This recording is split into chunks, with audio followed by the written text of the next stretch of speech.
बड़े सोने नौजवान, मैं उन पे तनकीद नहीं करता, मुझे उन पे तरस आता है।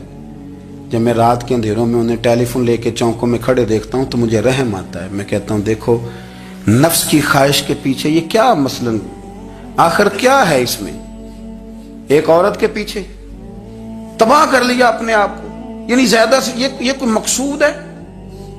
ये कोई मकसद हयात है जिसको मकसद बना लिया है? मेरे अजीज, बात को समझ लें। इतना खूबसूरत आदमी है और इतना उसका ऊंचा कद काठ है, और क्या किसके पीछे ये भागा हुआ है? बड़ा समझदार, दानश्वर, अक्लमंद आदमी, जी रूह बंदा, लेकिन उसका स्टेटस आप ये मुलाजा करें कि वो 20-40 हजार की खातर झूठ बोलता है, धोखा देता है, फरेब और फ्रॉड करता है। हम अपनी नफसानी ख्वाहिशात के पीछे इस तरह भागते हैं कि हम असल से रह जाते हैं। मेरी बातों की समझ आ रही है आप हजरात? थोड़ा थोड़ा करके, एक एक करके इनकी बातें कम माने। हमारे एक बुजुर्ग थे, तो एक दिन ना मैं गया तो कहने लगे अल्हम्दुलिल्लाह आज मैं बड़े सुकून में हूं। मैंने कहा जी वो क्या हुआ? कहने लगे मैं अपने आप को बड़ा पीर साहब समझने लग गया था। तो एक वापडा के किसी आदमी से काम था, तो मेरे एक दोस्त ने मुझे कहा कि पीर साहब उसको टेलीफोन कर दें, सुना है आपका अकीदतमंद है। मैंने उस बंदे को टेलीफोन किया तो कहता पीर साहब मैं इज्जत आपकी बड़ी करता हूं पर यह काम नहीं हो सकता। कहते जब उसने मुझे कहा ना तो कुछ भी नहीं, तो मुझे बड़ा मजा आया है, वरना मेरा तो नफ्स फूल गया था। मैं तो समझता था कि जो मैं कहता हूं वैसे ही हो जाता है। कहते उसने थोड़ा सा ना मुझे लेवल में किया है, मुझे मजा आया। ये लोग ना अपने ऊपर बोझ डालते थे, ये थोड़ा थोड़ा पीछे हटते थे, ये समझते थे कि इस तरह तो हमारी तकमील रह जाएगी। सुबह से शाम तक अगर इसी नफ्स की बातें मानते जाएंगे तो खराबी करेगा। दौलत का नशा है भाई, दौलत इकट्ठी करने वाला किसी जगह सैर नहीं होता। हुस्न का नशा है, हुस्न का नशा है। हजरत अबू बकर शिबली रहमतुल्लाह अलैह फरमाया करते थे, जो तेरी बेटी को खूबसूरत समझ के उसके साथ निकाह करना चाहे उसे बेटी ना देना। हजरत जी क्यों? फरमाया हुस्न तो थोड़े दिन के बाद खत्म हो जाएगा, फिर वो इसकी कदर नहीं करेगा, वो तो कहीं और मुंह मारता फिरेगा। हजरत अबू बकर शिबली रहमतुल्लाह ताला अलैह की बेटी खूबसूरत थी। एक नौजवान कहने लगा मेरा निकाह कर दें। आप फरमाने लगे पुत्र तो 1 महीने के बाद आना, कर दूंगा। बड़ी मोटी ताजी खूबसूरत साहिबजादी। तो हजरत ने उसे दवाई खिलाई, उसे पखाने लग गए। जो पखाना करती एक मटके में संभाल देते। थोड़ा वक्त गुजरा तो वो हड्डियों का पिंजर बन गई। महीने भर में दस्त इतने आए कि कमजोर हो गई। तो अबू बकर शिबली 1 महीने के बाद नौजवान को बुलाया, फरमाया इधर आ तेरा निकाह करूं। बच्ची दिखाई तो वो कमजोर बिस्तर पे पड़ी। फरमाया शादी कर। कहने लगा इससे नहीं मैंने करनी। फरमाया ये वही है? कहने लगा जी नहीं। फरमाया तू तो कहता था मुझे इश्क है, किधर गया तेरा इश्क? कहने लगा हजरत साहब आप कैसी बात कर रहे हैं? फरमाया इधर आ। फिर वो मटका जिसमें गंद रखा था वहां ले गए। फरमाने लगे तेरा इसके साथ इश्क था, ये है तेरा इश्क। फरमाया इसे तो मैं 4 दिन रोटी खिलाऊंगा फिर तंदुरुस्त हो जाएगी, लेकिन मैं देखना चाहता था कि तू मेरी बेटी से प्यार करता है या उसके चेहरे पे आने वाली कुछ वक्त के लिए सुर्खी से प्यार करता है, उस लाली से प्यार करता है जो जवानी के वक्त बच्चों और बच्चियों पे आती है। किस चीज के दिल दादा? यानी क्या मतलब? नफ्स की गुलामी, सरासर गुलामी। और पलट पलट के और बड़े बड़े सियाने बंदे छोटी सी ख्वाहिश के लिए। बड़ा समझदार आदमी, बड़ा सियाना बंदा। मैं एक बड़े बुजुर्ग आलिम थे, मैं एक दफा मिलने गया तो पाए पका रहे थे, खुद पाए पका रहे थे। तो वो बड़े प्यार की बात होती है ना जी। तो तामत बांधी हुई और बड़ी जनाब खस्ता हाली, और वो पाए पका रहे हैं। तो मैंने उनसे कहा, मैंने कहा हजरत जी पाए तो किसी और ने भी पका लेने थे, आप बुखारी लेके बैठते, चलो मेरी तरह का कोई बंदा आपसे इस्तेफादा भी कर लेता। अब पाए आप लाएंगे, फिर पकाएंगे, फिर आप खाएंगे, तो ये तो 24 घंटे आप किसी काम में गुजर जाएंगे। तो ये एक छोटी सी ख्वाहिश के लिए, मैं किसी चीज को हराम नहीं कह रहा। कुरान पाक की जो आयत पढ़ी है सिर्फ उसकी तफसीर आपके सामने अर्ज कर रहा हूं। हमारी ख्वाहिशात मां पालती है, आपको नहीं पता कितने दुख सहती है। मैं उन माओं को जानता हूं जो बेटे के हिस्सों की मार भी उसके अब्बे से खाती है, मार खाती है वो। एक खातून एक कान से सुनता नहीं, मेरे पास एक दफा आई, कहने लगी 60 लग गई सी, कोई दुआ कर दें या कोई वजीफा पर। डॉक्टर कहते हैं ठीक नहीं हो सकते। मैंने कहा बाजी सही बताओ मसला क्या है? कहने नहीं कुछ भी नहीं, मसला क्या होना है, पुत्र गलत निकल आया है, उसका बाप रोज मारता है, आज मैं आगे गई हूं तो उसने एक थप्पड़ मेरे कान पे मार दिए, तो पर्दा फट गया। माएँ मार खाती हैं, لیکن وہ پتر جس کو بڑی محنت سے پالا ہے وہ جوان ہوتا ہے تو اماں سے کہتا ہے تجھے چھوڑ دینا ہے، پر جس لڑکی سے میرا ٹیلی فون پہ رابطہ ہے اسے نہیں میں نے چھوڑنا، وہ نہیں چھوڑ سکتی، ہر شے کچل جاتا ہے وہ۔ اماں کبھی لیٹ کے رات کو سوچتی ہے کہ یہ تو میری کل کمائی تھی، میں تو آج بھی اس کے حصے کے تھپڑ اپنی گالوں پہ برداشت کر رہی ہوں، تو یہ کدھر گیا؟ اردشیر نام کا بادشاہ تھا، حضرت محدث ابن الجوزی آج سے کچھ 700 سال پہلے لکھتے ہیں۔ اردشیر بادشاہ بڑا خوبصورت تھا، جوان تھا، بڑا عقل مند تھا، اس نے اس طرح کی قریب کی ساری ریاستوں پہ قبضہ کر لیا، بڑا عقل مند زیرک تھا، قبضہ ہو گیا۔ ایک بادشاہ بڑا سخت تھا، اس کے ساتھ جب پنجہ آزمائی ہوئی تو اردشیر کہتا ہے اس پہ میرا قبضہ نہیں ہو رہا تھا، اور جب ہم نے ساری ریاستوں نے مل کے اس پر حملہ کیا تو ایک قلعے کے اندر قلعہ بند ہو گیا۔ اردشیر بڑا خوبصورت آدمی تھا، بڑا سمجھدار تھا، تو وہ بادشاہ قلعہ بند ہو گیا، اس نے کہا نکلنا ہی نہیں، اب وہ اندر بند ہے، یک بارگی حملہ کیا تو وہ بڑا قلعہ تھا اس میں بند ہو گیا۔ اس بادشاہ کی نا جس پر حملہ کیا اس کی بیٹی اچانک ایک دن قلعے کی دیوار پہ چڑھی تو اردشیر کے حسن و جمال کو دیکھا تو عاشق ہو گئی،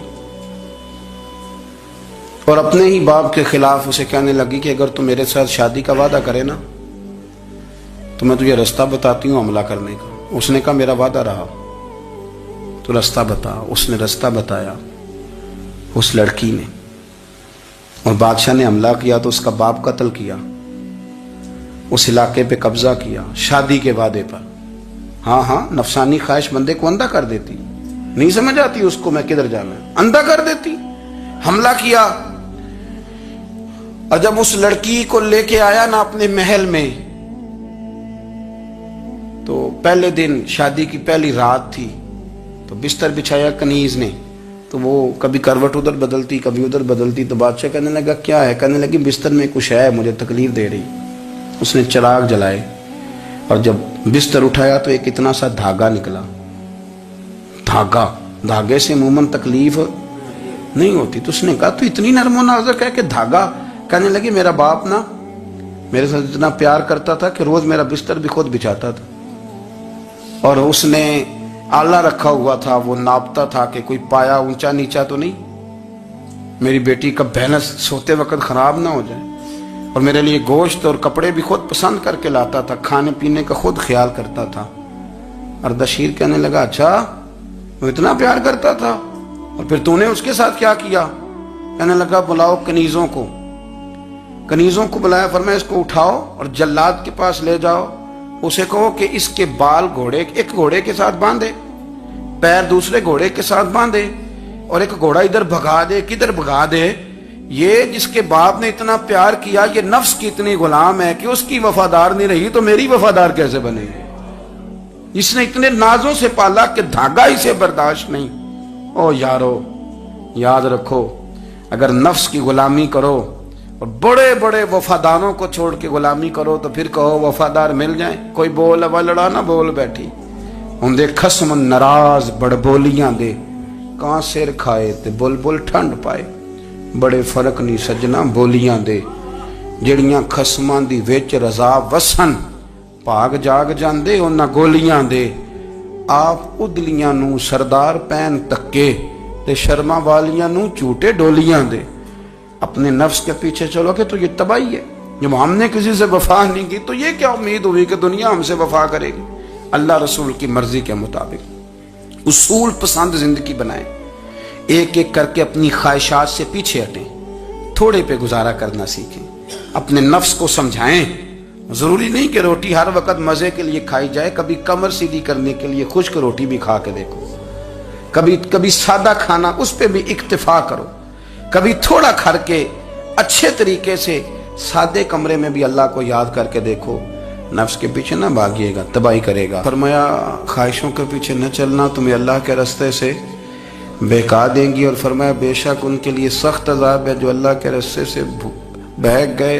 اور کیوں سخت عذاب ہے؟ اس لیے کہ انہوں نے آخرت کے دن کو بھلا دیا، تو آخرت کا دن بھلا دیا، پیچھے کا خواہشوں کے پیچھے نہ چلنا، تمہیں اللہ کا راستہ بھلا دیں گی۔ مفہوم آیت یہ ہوا، قرآن نے ہمیں ارشاد یہ فرمایا کہ خواہشات نفس کے پیچھے چلو گے आखिरत को भूल जाओ, तुम्हारे जहन में ये बात नहीं रहेगी कि मैंने मरना भी है। फिर लोग माशअल्लाह सुम्मा माशअल्लाह ये कहेंगे कि भाई यहां जीने दो ना, फिर आगे जाएंगे तो देखी जाएगी। लोग भूल गए मरने को। हमारी सारी जद्दोजहद जिंदा रहने के लिए है, सारी 60-70 साल के लिए सारा कुछ है।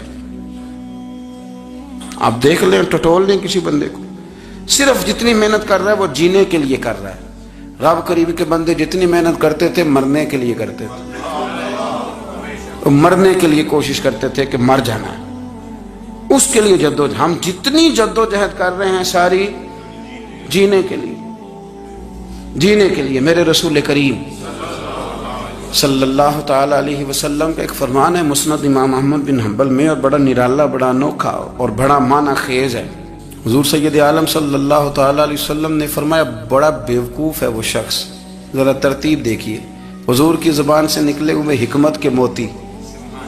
मुस्नद इमाम अहमद बिन हंबल फरमाया, वो बड़ा बेवकूफ़ बंदा है जो चलता अपनी ख्वाहिशात नफ्स के पीछे है और उम्मीद ये रखता है कि रब मुझे आखिरत में इनाम अता करेगा। चलता किसके पीछे? ख्वाहिश के पीछे, और कहता यह है कि अल्लाह मुझे क़यामत में इनाम देगा। तो इनाम तो उसे दिया जाता है ना जो को मेहनत करता है। देखे ना, जिसका मुंह पिंडी की तरफ है तो पिंडी वो पहुंचेगा कि वो जिसका मुंह पिंडी की तरफ है वो लाहौर पहुंच जाएगा। मुंह पिंडी की तरफ करना और ख्वाहिश लाहौर की रखना, मुंह कर लेना लाहौर की तरफ और ख्वाहिश पिंडी के रखना, तो मियाँ ये तो नहीं ना होगा। पीछे जो तले ख्वाहिशात नफसानिया के हमारे यहाँ ना बहुत बड़ा रट्टा है। आप यकीन करें, मैं अक्सर कहता हूँ, मैं ये कहा करता हूँ कि हमें ना अपनी मर्जी का सारा कुछ चाहिए, अपनी मर्जी का सारा कुछ। अब्बा जी भी अपनी मर्जी के, बच्चे भी, उस्ताद भी, पीर साहब भी, पीर साहब भी मेरी मर्जी के होने चाहिए। भाई वो पीर साहब है, या तो तू इस तरह करना कि तू खुद पीर बन जा, वो भी मेरी मर्जी का, हर शय मेरी मर्जी की। बल्कि कुरान मजीद के 13वें पारे में तो रब फरमाता है, लोगों ने नफ्स की ख्वाहिश को खुदा बना लिया, नफ्स की ख्वाहिश को खुदा बना लिया, उसके पीछे भागते हैं। अपनी ख्वाहिशात थोड़ी थोड़ी कम करें, जिंदगी में थोड़ी कम करें। पुराने कपड़ों पे भी एक सीजन निकाल के देखें। एक वक्त का खाना जो अपना आपका मन बड़ा चाह रहा है ना, तो एक वक्त का खाना सिर्फ अल्लाह की रिजा के लिए किसी गरीब को दे के दे। मैं ऐसे सैकड़ों और हजारों लोगों को जानता हूं जिनसे मैं पूछूं ना घी किस भाव है तो उन्हें कोई नहीं पता। मैंने 2-4 नहीं कहे, मैंने सैकड़ों और हजारों कहे हैं। मैं जानता हूं उनको नहीं पता चने की दाल का रेट क्या है, नहीं पता।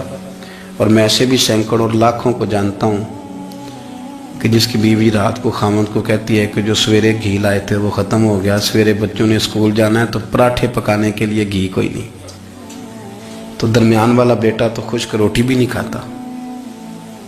देखो ना, हम सियासत की बात कर रहे हैं, फलाने का फैसला ठीक है कि नहीं, और एक हमारे मोहल्ले में वो घर भी है जो सवेरे ये डिस्कस कर रहे हैं कि बच्चों के लिए घी नहीं है, उन्होंने स्कूल, ये सारे तबसरे, ये सारी बातें, ये लंबे चौड़े, ये तो पेट भर के रोटी खाने के मसले हैं। अगर भूख शदीद लगी हो तो फिर बात याद नहीं रहती। नफसियानी ख्वाहिशात का हाल ये है कि जो नया मोबाइल का नया मॉडल आता है वो मार्केट में शार्ट हो जाता है हम गरीब लोग। नया मॉडल जो आता है ना मोबाइल का, वो हमारे यहाँ मार्केटों में मिलता नया, यानी पुराना मिलेगा आपको, इस्तेमाल शुदा नया। ये वो गरीब मुल्क है जिसके अंदर थर में लोगों को पानी नहीं मिल रहा।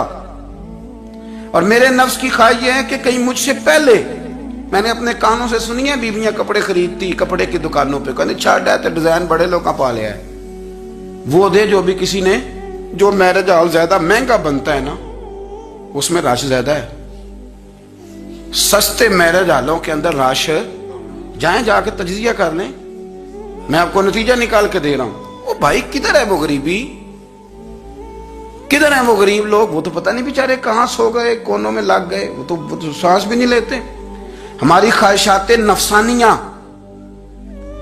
इतनी बढ़ गई हैं, इतनी बढ़ गई। ये दुनिया के अंदर जो गुनाह हो रहे हैं ये रोजी रोटी के लिए नहीं हो रहे, रोजी रोटी तो अल्लाह देता है। जो लोग जिस्म फरोशी कर रहे हैं, ये जो लोग लोगों की तिजारत कर रहे हैं, धंधे हो रहे हैं, तो रोजी रोटी के लिए नहीं, नफसानी ख्वाहिशात के लिए। ये कारों और बंगलों के लिए सारा कुछ हो रहा है, ये जायदादों के लिए हो रहा है, ये नया पेट्रोल पंप लगाने के लिए कोशिश हो रही है। ये सारी जद्दोजहद, मतलब आप देखें ना, हमारे यहाँ एक घर होता है, घर के बाहर एक लॉन होता है, उससे सब्र नहीं आता, तो उसके बाद फिर फार्म हाउस होता है, डेरा होता है, उसकी अलग हमें जरूरत है ना। इतने पैर ना दुनिया के अंदर आप पसारें कि दुनिया से जाने लगे तो यारों इकट्ठे ही ना कर पाए, ना ना, इतने ना। अपनी जिंदगी मुख्तसर, महदूद, थोड़ा सा, थोड़ी ख्वाहिशात, गिने हुए पैसे, नफे तुले काम। मैं आपको सही बताता हूँ, जैसे जैसे इंसान बड़ा होता जाता है वो उलझता जाता है, उसके मसाइल बढ़ते जाते हैं। आप देख लें, हमारे यहाँ लोगों की आमदन थोड़ी नहीं, खर्चे ज्यादा हैं। मसाइल अखराजात के, आमदन के थोड़े हैं। मेरे रसूल करीम सल्लल्लाहु अलैहि वसल्लम के कुर्बान जाऊं, मदीने वाले हबीब ने कमाल करके हमें दिखाया। हुजूर सैयद आलम अलैहिस्सलाम ने फरमाया, मैं तो भूख लगने पे रोटी खाता हूं, मैं तो भूख पूरी लग जाए तो खाता हूं। और फरमाया पूरी भूख मिटती नहीं तो मैं हाथ खींच भी लेता हूं, मैं शिकम सहरी नहीं करता। भूख, हम तो टाइम दे के रोटी खाते हैं, ये नहीं कहते भूख लगी, कहते 7 बज गए, नाश्ते का टाइम हो गया, अब 2 बज गए, अब दोपहर के खाने का यानी टाइम हो जाता है, भूख लगे ना लगे। अब मगरिब हो गई तो शाम के खाने का अपनी ख्वाहिशात को समेटो, वरना ये गुलाम बना लेगी। मैं आपको सही बताता, बचपन में, जवानी में जिन लोगों ने ख्वाहिशों को नहीं ना समेटा, मैं कुछ ऐसे लोगों को जानता हूं, बुढ़ापा आ गया है, अब वो चाहते हैं कि हम वो गलती छोड़ दें, पर वो रच बस गई है। उनके बच्चे उन्हें कहते हैं अब्बा बस कर, लोग शिकायतें करते हैं, लेकिन चूंकि जवानी में कंट्रोल नहीं किया तो बुढ़ापे में कैसे होगा। हमारी ख्वाहिशात हमारे लिए मुसीबत बन गई हैं। हम कुछ ऐसी बुरी आदतें थी जिनके पीछे लग गए तो तबाह हो गए। वापस आए, मेरे रसूल करीम सैयद आलम सल्लल्लाहु अलैहि वसल्लम के गुलामों ने ना अपनी जिंदगी को महदूद करके रखा, महदूद। हजरत सलमान फारसी रदी अल्लाह तआला अन्हु हजरत उमर से मिलने आए। जनाब उमर कहने लगे, यार बड़ा काम का बंदा मिलने आया है, कोई मतलब की बात मिलेगी। कुछ जी कहने वाले भी बड़े होते हैं ना, तो उनका वैसे भी हक नहीं बनता कि वो जाके बताएं। कुछ होते हैं जो दोस्त होते हैं, जो बड़े होते हैं, वो कई दफा कुछ बातें बताते हैं, इस्लाह करते हैं, उसमें मजा आता है। हजरत उमर फारूक ने हजरत सलमान फारसी रदी अल्लाह तआला अन्हु से कहा, यार बड़े दिनों के बाद आए हो तो ये तो बताओ मेरे अंदर कोई गलती तो नहीं, मैं हुकूमत कर रहा हूँ, लोग सारे अदल इंसाफ की बातें बता रहे हैं, मेरे तकवे की बातें सुना रहे हैं, कोई गलती? तो सलमान फारसी रदी अल्लाह तआला अन्हु कहने लगे, बिल्कुल गलती है उमर, तुम्हारे अंदर बड़ी शदीद है, मुझे बड़ी नापसंद है, और शदीद किस्म की गलती है, नहीं होनी चाहिए थी। तो उमर फरमाने लगे, बोलो। अर्ज की, मदी क्या पूरे 22 लाख मुरब्बा मील में सब जगह गुर्बत खत्म हो गई है?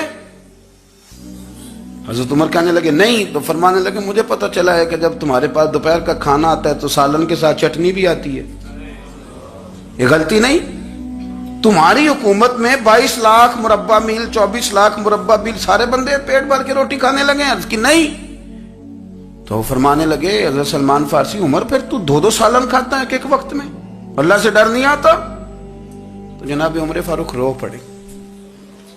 ये बिल्कुल जायज था। इस बात से अगर कोई मना करता है तो जायज नहीं दीन में, ये भी मैं आपको बता दूंगा। आपके पास जायज पहले 6 सालन खाएं, मैं कौन मना करने वाला, पर वो उमर थे ना, उमर का मनसब और है। हजरत सलमान फारसी ने जब कहा तो उमर रो पड़े, कहने लगे तू मेरा संगी है, मेरे लिए दुआ कर, मैं अल्लाह की बारगाह में तौबा करता हूं, आज के बाद ये गलती नहीं दोहराऊंगा। अपनी ख्वाहिशात को इतना उसूल पसंदी का नाम नहीं, दूर दूर तक नाम नहीं उसूल पसंदी का। हजरत सैयदना बहलोल दाना, बंदा सादा था तो नाम उसका दाना था।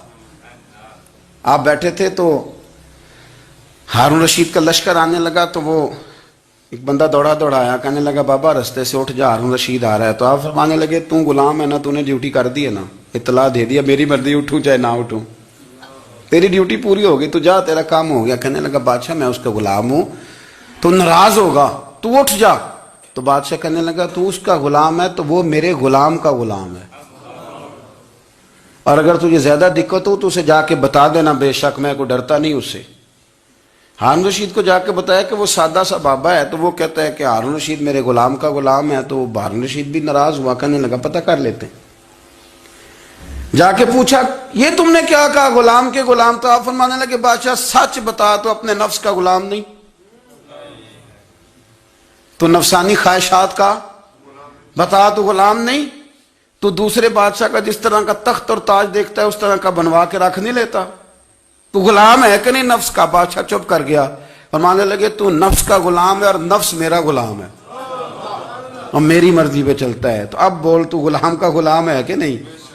تو ہارون رشید کہنے لگے حضرت بہلول دنا سے میں نے کئی دفعہ ارادہ کیا ہے کہ آپ سے نہ ملوں، پر آ ہی جاتا ہوں، پر فتح ہر دفعہ آپ کی ہو جاتی ہے، کامیابیاں آپ کو ہی ملتی۔ دوست تھوڑا نہ کہیں رکیں، کوئی ایک آدھ خواہش، کوئی ایک آدھ پروگرام، ہماری خواہشات بڑی لمبی چوڑی، بڑی لمبی چوڑی، خواہشات کے ساتھ ہی ہم دوستی کرتے ہیں، خواہشات کے ساتھ ہی ہم رشتہ داری کرتے ہیں، خواہشات کے ساتھ ہی ہم شادی کرتے ہیں، سارا کچھ خواہشات کے ساتھ۔ سیاسی شادیاں، وہاں شادی کریں گے تو اتنا مال آئے گا، اتنا کچھ جائے گا، خواہشات کے ساتھ۔ رشتہ داری خواہشات، غریب رشتہ دار سے دوستی نہیں، خواہش نہیں پوری کر سکتا، امیر سے۔ ہر شے خواہشات کے لیبل کے اندر بندھی ہوئی۔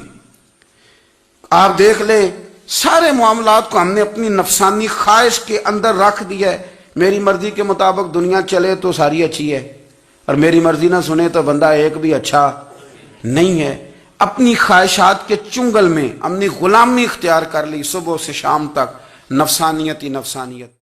اپنی تنہائی پر توجہ دیں، اپنی بالخصوص نوجوانوں، میری آپ سے بڑی درد مندانہ اپیل ہے، اپنی تنہائی میں نا رب کی بارگاہ میں حاضر ہو، اچھے ارادے کرو، اچھی منصوبہ بندی کرو، لمبی دعائیں مانگو۔ اکیلے جب ہو تو پھر نہ وضو کر کے رسول پاک کی بارگاہ میں درود و سلام پڑھو، دلوں کو قوت ملے گی، حافظے مضبوط ہوں گے، تمہارے چہروں پر روشنی آئے گی۔ اپنی زندگی میں کوشش کریں کہ ایسے اعمال کیے جائیں، ایسے کاموں کو کیا جائے جن سے نا وہ قبول کر لے، کچھ چیزیں وہ قبول کر لیتا ہے، اچھی نیت میں لپیٹ کر عمل کیا جائے تو قبول ہے، اور عمل کر کے نا پھر اس سے ڈرا جائے تو پھر قبول ہے، پھر خوف کیا جائے کہ چونکہ بارگاہ بڑی ہے تو پھر قبول ہے۔ حضرت سعدی رحمت اللہ نے لکھا ہے کہ ایک درویش کہتا ہے کہ میں نے دیکھا کہ کعبے کا میں طواف کرنے گیا تو رات کے وقت ایک شخص پتھر پہ سر رکھ کے روتا ہے اور کہتا ہے مالک مہربانی کرنا، میں نے 40 سال تیری ڈیوٹی کی ہے، میری کو 2-4 دن کی قبول کر لینا، میں نے 40 سال تیری نوکری کی، قبول فرما لینا، قیامت میں رسوا نہ کرنا۔ وہ شخص کہتے، بزرگ کہتے میں سمجھا کو بڑا گناہگار ہے، تو میں جا کے اسے تسلی دیتا ہوں، میں کہتا ہوں کوئی نہیں فکر نہ کر، اللہ بڑا کریم ہے، کوئی بڑا گناہگار ہے، رو رہا ہے۔ کہتے ہیں جب میں قریب گیا اور میرے قدموں کی آہٹ اس بزرگ کے کانوں تک گئی اور انہوں نے سر اٹھایا تو میں تو تڑپ گیا۔ یہ تو بغداد کے پیر غوث اعظم جیلانی ہے۔ اب دیکھو نا، راتی ساری کر زاری نیند اکھاں تھی توندے تے فجرے اوہی گناہگار کہاون سب تو نیویں ہوندے۔ کہ میں نے 40 سال کی ہے تیری ڈیوٹی، تیرے دین کی نوکری کو 2-4 دن کی، چل زیادہ نہیں، تو اسے قبول کر لینا تاکہ بات بن جائے۔ قبولیت کا خوف، قبولیت ہو جائے تو اچھی نیتیں، اچھے ارادوں کے ساتھ نیک اعمال، اور کچھ چیزوں سے بچا جائے تاکہ نیکیاں ضائع نہ ہو جائیں، بچا جائے۔ ایک تو اگر زبان بے قابو ہو نا، لفظ اگر آوارہ ہو، جملے اپنی مرضی کے نکلیں تو پھر نیکیاں ضائع ہو جاتی۔ اگر بہت بولنے کی عادت ہو اور جو مرضی کہہ دینے کی عادت ہو اور اپنے غصے پر کنٹرول کا مزاج نہ ہو تو پھر نیکیاں برباد ہو جاتی. کچھ لوگ ایسے ہوتے ہیں جو بڑے بہترین کام والے ہوتے ہیں لیکن ان کی زبان سے ڈر آتا ہے, ان کے جملوں سے خوف آتا ہے, ان سے محبت کا رشتہ ہوتا ہے, تعلق ہوتا ہے, لیکن ان کے ساتھ گزارا نہیں ہوتا, اس لیے کہ وہ نیک بھی ہیں, نمازی بھی ہیں, حاجی بھی ہیں, پرہیزگار بھی ہیں, لیکن زبان سے تیر برساتے. ان کے جملے نہیں ہوتے, ان کے نشتر ہوتے ہیں جو دلوں کو گھائل کرتے. ایسا آدمی اپنی نیکیاں ضائع کر بیٹھتا ہے. بڑے بڑے جملے بولنا مسلم شریف میں موجود ہے. نبی اکرم صلی اللہ تعالی علیہ وسلم نے فرمایا, ایک شخص نے قسم اٹھا کے کہا تھا اللہ فلانے کو معاف نہیں کرے گا. تو فرماتے ہیں رب کریم نے فرمایا یہ کون ہے جو میرے اوپر قسمیں اٹھاتا ہے, اسے جا کے کہہ دو. وہ بظاہر جسے گناہگار سمجھ کے تو نے کہا تھا نا اللہ اسے معاف نہیں کرے گا, جا اسے کہہ دو میں نے اسے معاف کر دیا ہے. اور یہ جو تو حاجی نمازی نیک پرہیزگار بنا پھرتا تھا اور قسمیں اٹھاتا تھا رب فلانے کو معاف نہیں کرے گا, اسے کہو تیرے سارے عمل برباد کر دیے, نئے سرے سے عمل کرنا شروع کر, تیری ساری پچھلی نیکیاں ضائع کر دی. تو کون ہوتا ہے قسمیں اٹھا کے کہنے